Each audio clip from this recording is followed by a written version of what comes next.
Hello বন্ধুরা, তোমরা যারা খেলতে ভালোবাসো বা খেলা দেখতে ভালোবাসো, ভিডিওটি তাদের জন্য।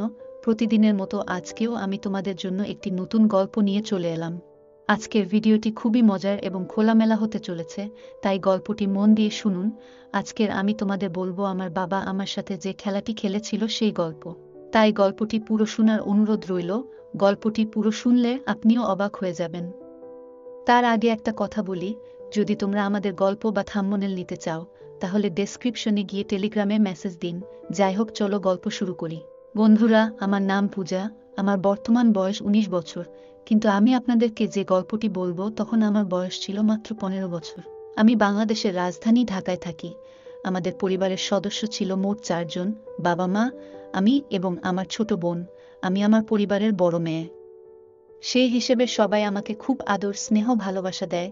বিশেষ করে বাবা আমাকে অনেক ভালোবাসতো এবং অনেক স্নেহ করত, অনেক আদর করত। বাবার ভালোবাসা ভোলার মতো নয়, কিন্তু আমার বাবা সেই রকম ছিল না। আমার বাবার ভালোবাসাটা একটু ভিন্ন ছিল, যা অন্যান্য বাবাদের মতো ছিল না। আমার বাবা যখন আমাকে আদর করত তখন আমি কিছুটা অবাক হতাম, কারণ আমার বাবার আদর করাটা সাধারণ কোনো বাবার মতো ছিল না, একটু ভিন্ন রকম ছিল। আমার নিজের বাবা বলেই আমি ভয়ে কিচ্ছু বলতাম না। আমি মনে করতাম প্রত্যেক বাবাই মনে হয় মেয়েকে এভাবেই ভালোবাসে এবং স্নেহ করে। একদিন বিশেষ কোনো অনুষ্ঠান উপলক্ষে আমাদের বাড়িতে অনেক মেহমান আসলো। সেদিন সন্ধ্যার পর রাতের খাবার শেষে আমরা বাড়ির সবাই ড্রয়িং রুমে বসে গল্পে মেতে উঠলাম। পরে যে যার রুমে চলে যাচ্ছিল।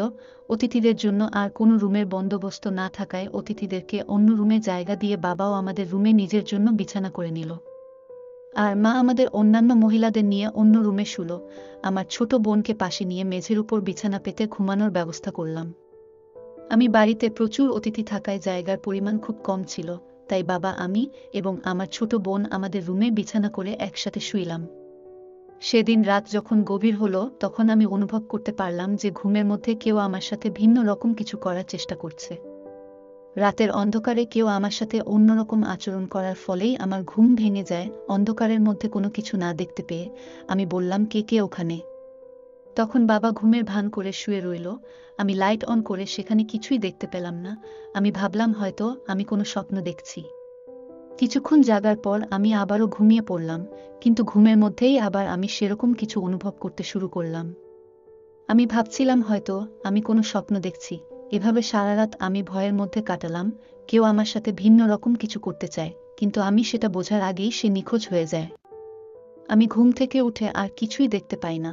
এইভাবে সারা রাত ভয়ে ভয়ে আমার কাটলো।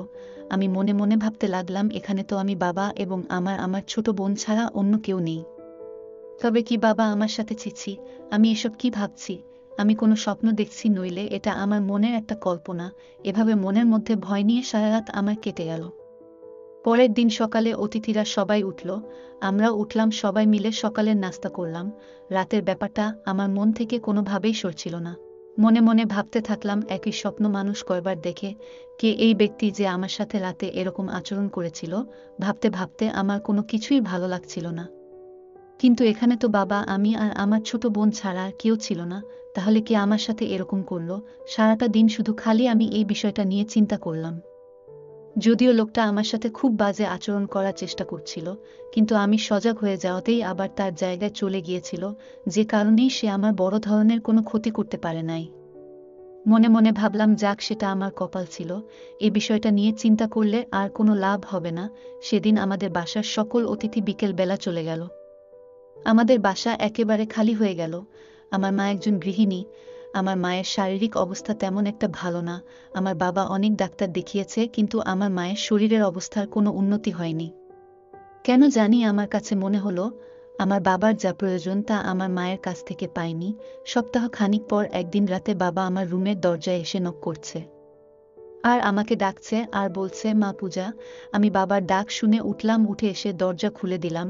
দরজা খোলার সাথে সাথেই বাবা আমাকে বলল, মা পূজা, তুমি কি এখনো ঘুমাওনি? আমি বললাম, বাবা, আমি এতক্ষণ ঘুমিয়েছিলাম। তখন বাবা আমাকে বলল, মা পূজা, আমার আজকে খুব একটা ভালো লাগছে না। তোমার মার এই রোগ মনে হয় আর ভালো হবে না।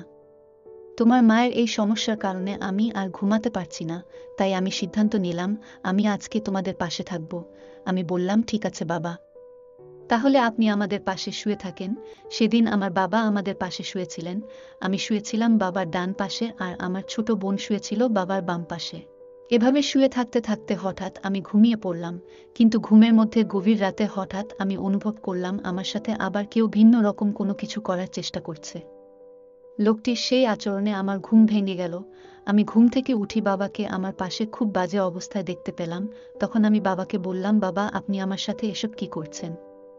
আপনার মেয়ের সাথে ঘুমন্ত অবস্থায় এসব কিছু করার আগে আপনার বিন্দু পরিমাণ লজ্জাবোধ হয়নি? তখন বাবা আমাকে বলল, মা পূজা, তুই তো আমার বড় মেয়ে, তুই তো আমার কষ্টটা কিছু হলেও বুঝবি। আমি তো তোমার সাথে খারাপ কিছু করছি না, আমি তো তোমার সাথে ঘুমের মধ্যে একটি মজার ধাঁধা খেলছি। আমি বললাম, বাবা, ঘুমের মধ্যে অন্ধকার রুমে আপনি আমার সাথে এটা কেমন ধাঁধা খেলছেন? আমি তো অনেক ভয় পেয়ে গেছিলাম। বাবা বলল, মা পূজা, আজকে আমি তোমাকে একটা নতুন ধাঁধা খেলা শিখাবো।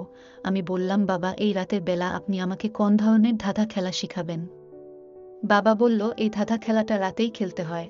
আমি বললাম, বাবা, এটা আবার কেমন ধাঁধা খেলা যা রাতে খেলতে হয়? বাবা বলল, আমি তোমাকে এই ধাঁধা খেলাটা শিখানোর জন্যই তো তোমার মায়ের কাছ থেকে এখানে চলে আসলাম। তারপর বাবা আমাকে নতুন একটি মজার ধাঁধা খেলা শিখানোর জন্য নির্জন রাতে খালি রুমে বাবা আমার সাথে নতুন ধাঁধা খেলাটা কিভাবে খেলতে হয় তার প্রশিক্ষণ দিচ্ছিল। এমন সুন্দর আর মজার খেলা যা আমি আগে কখনো খেলিনি। আমি বললাম, বাবা, এটা আবার কেমন খেলা? এই খেলাটা তো প্রথম প্রথম অনেক কষ্ট হয়। বাবা বলল, পৃথিবীতে যত মেয়ে আছে সকল মেয়েই সাধারণত এই খেলাটা খেলে থাকে। ভবিষ্যতে তোমারও এই খেলাটা খুব ভালো করেই খেলতে হবে, তাই তোমাকে আগেই আমি এই খেলার প্রশিক্ষণ দিচ্ছি। সেদিন সারারাত আমি আর বাবা মিলে এরকম একটা নতুন খেলা খেলছিলাম, যে খেলার কারণে বাবার আর আমার মন দুটোই ভালো হয়ে গেল। আসলে খেলাধুলা করা শরীর এবং স্বাস্থ্যের জন্য খুবই উপকার। পৃথিবীতে এমন এমন অদ্ভুত ধরনের খেলাধুলা আছে যা করলে মানুষের শরীর এবং মন স্বাস্থ্য সবই ভালো হয়ে যায়। এই খেলাটার নির্দিষ্ট একটা মাত্রা রয়েছে। এই খেলাটার খেলোয়াড়েরও একটা মাত্রা রয়েছে, যা আমি আগে বুঝতাম না। তবে আমার ক্ষেত্রে খেলার সিস্টেম ও খেলার ধরনটা ছিল স্বাভাবিকই, কিন্তু খেলার খেলোয়াড়টা ছিল একটু ভিন্ন রকম, যার হাতেই আমার জীবনের প্রথম মাত্র 15 বছর বয়সেই গোল দেওয়া শুরু হয়েছিল। মানুষের জীবনে কিছু কিছু সময় এমন কিছু মুহূর্ত আসে যা কোনো মানুষ চাইলেও এগিয়ে যেতে পারে না। আমার ক্ষেত্রেও তাই হয়েছিল।